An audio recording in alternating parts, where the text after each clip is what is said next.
আপোনালোক সকলোকে স্বাগতম জনাই আজি ভিডিঅ'টো আৰম্ভ কৰিছোঁ। এয়া চাওক, আমাৰ পথাৰত আজি ধান দাইছে।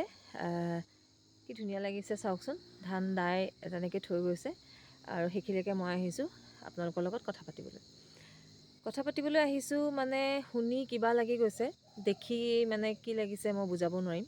সকলোৰে নিশ্চয় সেইটোৱে হৈছে অগ্নিনাভ শিৱ মন্দিৰ।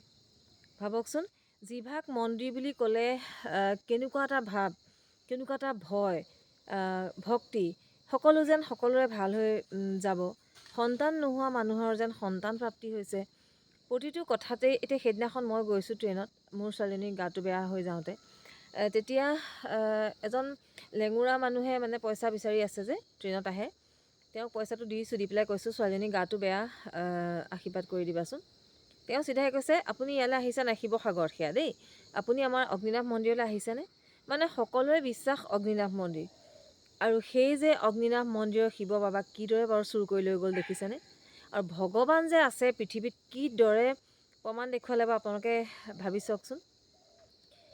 চুৰ কৰি নিলে, কিন্তু সেই যে শিমলুগুৰি ষ্টেচনত ধৰা পৰি গ'ল আৰু সেই আগৰ স্থানলৈ তেওঁ গুচি আহিলে। মোৰ গা শিয়ৰি গৈছে। শিখা বাইদেৱে যে কেনেকৈ কান্দিছে, মানে কেনেকুৱা লাগিছে, মানে এটা সন্তানক বুকুৰ পৰা মই নোৱাৰোঁ, মানে মোৰ যিভাগ শিৱলিংগ মই কেতিয়াও মানে মই ভাবিব নোৱাৰোঁ যে মোৰ পৰা অকণমান আঁতৰি থাকক, কেতিয়াও নোৱাৰোঁ। মানে কেনেকুৱা লাগিছে মানে দেখি পেলাই, মানে মোৰ নিজৰ অনুভৱ হৈছে যে মই কেনেকৈ ভাবোঁ মোৰ শিৱলিংগ ভাগ, মোৰ নিজৰ থাপনাত মই কেনেকুৱা লাগে ভাবিলে যে তেওঁ নহ'লে মই কি কৰিম, তেওঁ নহ'লে মই কি হ'ব মোৰ।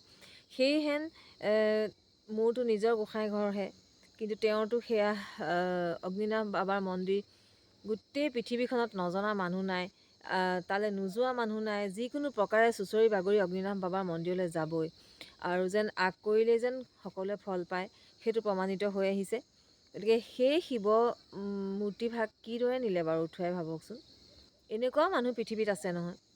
আৰু ভগৱান সেয়া তেওঁ কিদৰে শিৱলিংগজনা, লিংগ নহয়, শিৱৰ মূৰ্তিজনা যদিহে ট্ৰেইনত উঠাই দিলে হেঁতেন, হয়তো নাপালেহেঁতেন, গুচি গ'লগৈহেঁতেন। কিন্তু তেওঁ ইমানখিনি গ'ল, শিমলুগুৰি ষ্টেচনলৈকে পালেগৈ। কিন্তু শিমলুগুৰি ষ্টেচনত পোৱাৰ পাছত পুলিচক মই ধন্যবাদ জনাইছোঁ, যে ইমান সুন্দৰকৈ আপোনালোকে শিমলুগুৰিতে যে ধৰা পেলালে আৰু উদ্ধাৰ কৰিব পাৰিলে। আৰু সেই যে শিখা বাইদেউৰ কান্দোনৰ ৰোল, কিমান বেছি দুখ পাইছে আৰু কিমান বেছি আনন্দ পাইছে। যেতিয়া শিৱ মূৰ্তিভাগ নোহোৱা হৈ গৈছিলে, তেখেতৰ চাগে কেনেকুৱা অনুভৱ হৈছিলে, কি বা কৰিছিলে মানুহগৰাকীয়ে, মই ভাবিছোঁ কেনেকুৱা হৈ গৈছিলে চাগে মানুহগৰাকী। আৰু যেতিয়া পাইছে, তেওঁ যেন মানে কেঁচুৱা কোচত লৈছে নে, কেঁচুৱা নিজৰ সন্তান এটা হেৰাই পালে মাকজনী যেনেকুৱা লাগে, মানে হেৰাই যোৱা সন্তান এটা যেন তেওঁ পাই গৈছে, কেনেকুৱা এটা অনুভৱ, সেই বস্তুটো মই অনুভৱ কৰিব পাৰিছোঁ। কাৰণ কিয়, মোৰ বস্তুখিনি একেই, মোৰ গোসাঁই ঘৰ ভাগ মোৰ নিজৰ স্থানীয়, সেইভাৱেহে মই সেই বস্তুটো মানুহে গম নাপায়। কিন্তু মই যে অনুভৱ কৰিছোঁ, শিখা বাইদেউ যে কেনেকুৱা হৈ গৈছে, শিখা মজুমদাৰ বৰুৱা, তেখেতক আজি অলপ দিনৰ আগত লগ পাই আহিছোঁ আৰু তেখেতৰ লগত কথা পাতি আহিছোঁ। আৰু ওচৰৰ পৰা মই সেই শিৱলিংগ ভাগৰ ফটো তুলি আহিছোঁ, মই ভিডিঅ' প্ৰস্তুত কৰিছোঁ, অকণমান আছে মোৰ অগ্নিনাভ মন্দিৰলৈ যোৱা ভিডিঅ' মোৰ ইয়াত আছে। গতিকে কেনেকুৱা লাগিছে বাৰু ভাবি পেলাই, শুনি পেলাই, কেনেকৈ ইমান সাহস কৰিব পাৰে বাৰু। কিন্তু সেই যে ভগৱান আছে, ভগৱানে প্ৰমাণ কৰি দিলে, আৰু এটা কথা, মুছলিম সম্প্ৰদায়ৰ তেওঁ যিজনে নিছিলে, চুৰ কৰি ধৰা পৰিলে, আমি দেখোন ভাবিব লাগে, বা সকলোৱে আমি কোৱা হয় যে আল্লাহ ঈশ্বৰ একেই। তেওঁলোকে মাত্ৰ উচ্চাৰণটো আল্লাহ বুলি কৰে আৰু আমি ঈশ্বৰ বুলি, ভগৱান বুলি কওঁ, নহয় জানো? তেতিয়াহ'লে তেওঁ সেই কামটো কেনেকৈ কৰিলে? আমি জানো তেওঁলোকৰ মছজিদ এভাগতে দেখিলে মূৰ দোৱাব লাগে বুলি নকয়? কিন্তু তেওঁতো চুৰ কৰি লৈ গৈছে। কি কৰিবৰ কাৰণে নিছিলে? চুৰ কৰি কি কৰিবৰ কাৰণে নিছিলে? মানে আচলতে তেওঁ বিক্ৰী কৰিবৰ কাৰণে নিছিলে নেকি? আৰু তেওঁ কি ভাবিছিলে, মই একো ধৰিব পৰা নাই কি কাৰণে এই কামটো কৰিছিলে। আৰু ভগৱান যে আছে প্ৰকৃত, তেওঁ ভগৱানে বিশ্বাস জন্মাই দিলে। আৰু তেওঁ যদি নহ'লেহেঁতেন, আচলতে তেওঁ সেই শিমলুগুৰি ষ্টেচনত ধৰা নপৰিলেহেঁতেন, হয়তো তেওঁ লৈ গ'লগৈহেঁতেন। কিন্তু সেইখিনিতে ধৰা পেলালে, সেইখিনিতে শিখা বাইদেউ মানে তেওঁৰ লগত থাকি, শিখা মজুমদাৰ বৰুৱাৰ লগত থাকি, সেই মূৰ্তিভাগে তেওঁৰ স্পৰ্শ পাই, তেওঁৰ পূজা লৈ, এনেকুৱা এটা মানে হৈ গৈছে, মানে কেনেকুৱা ধৰণে বান্ধ খাই গৈছে আৰু কি ধৰণে তেওঁক আকৌ লগ দিছে, সেই বস্তুটো প্ৰমাণ হোৱা নাইনে বাৰু? মানে ময়ো কান্দি গৈছোঁগৈ যেতিয়া শিখা মজুমদাৰ বৰুৱাই কান্দি থকা, সাৱটি ধৰি পেলাই কান্দি থকা দেখিছোঁ। আৰু তেতিয়া সঁচাকৈ ময়ো কান্দি গৈছোঁগৈ। মোৰো অনুভৱ হৈছে যে মোৰ এনেকুৱা হয়, মানে কেতিয়াবা এনেকুৱা হয় মোৰ ক্ষেত্ৰত, মাইকী মানুহে শিৱলিংগ ধুৱাব নাপায়। সেই কথাষাৰত মই বহুতবাৰ পৰিস্থিতিত পৰিছোঁ। কিন্তু মই ভাবোঁ দেই, মই যদি শিৱলিংগজনা কাৰোবাক দিওঁ ধুৱাবলৈ বা দি দিওঁ, মই কেনেকৈ থাকিম? মই কেতিয়াও থাকিব নোৱাৰোঁ। ঠিক সেই অনুভৱটো মই নিজে কৰিছোঁ। মই জানো যে মই এতিয়া কেতিয়াও তেওঁক ক'ৰবাত দি দিব নোৱাৰোঁ। আৰু মানুহে মোক এনেকৈও কৈছিলে, এইবিলাক ৰাখিব নালাগে। এগৰাকী মানুহে মোক এনেকৈও কৈছিলে, তেওঁৰ শিৰৰ ভৰি টানাটানিবিলাক হৈছিলে, বেমাৰবোৰ বেছি হৈ আছিলে, সেইকাৰণে তেওঁৰ ঘৰত থকা শিৱলিংগজনা তেওঁ উটুৱাই দিলে। মোকো কৈছিলে, তয়ো উটুৱাই দিবি, এইবোৰ থাকিব নাপায়। কিন্তু মই তেনেকুৱা সময়ত ভাবোঁ নিজেই, কেনেকৈ উটুৱাই দিমগৈ?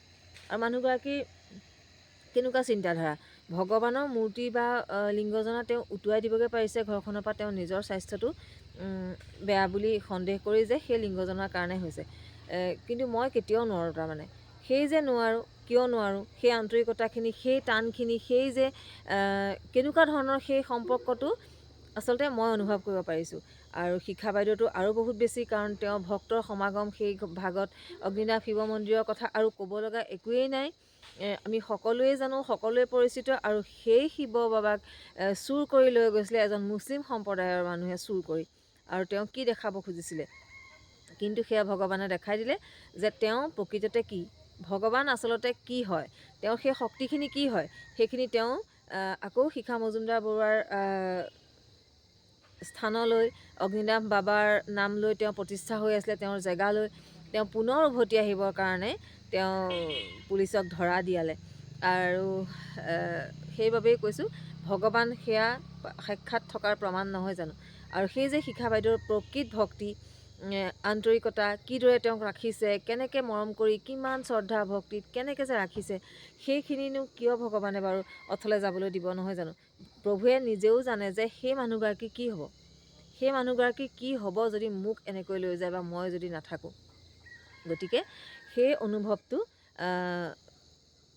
মানে ধৰা পৰাৰ পাছত, যেতিয়া পুলিচে ধৰা পেলাইছে শিমলুগুৰি ষ্টেচনত, তাৰ পাছতেই অনুভৱখিনি প্ৰকাশ পাইছে শিখা মজুমদাৰ বৰুৱাৰ। আৰু সেইখিনি চাব পৰা নাই মই, মোৰ নিজৰ চকুলৈ ওলাই গৈছে। আৰু কি ক'ম আপোনালোকক? গতিকে ঠিকে থাকক। আৰু কেনেকৈ কি কৰিলে, কি কথা, সেইখিনি সবিশেষ বাতৰিসমূহত দিয়ে আছে।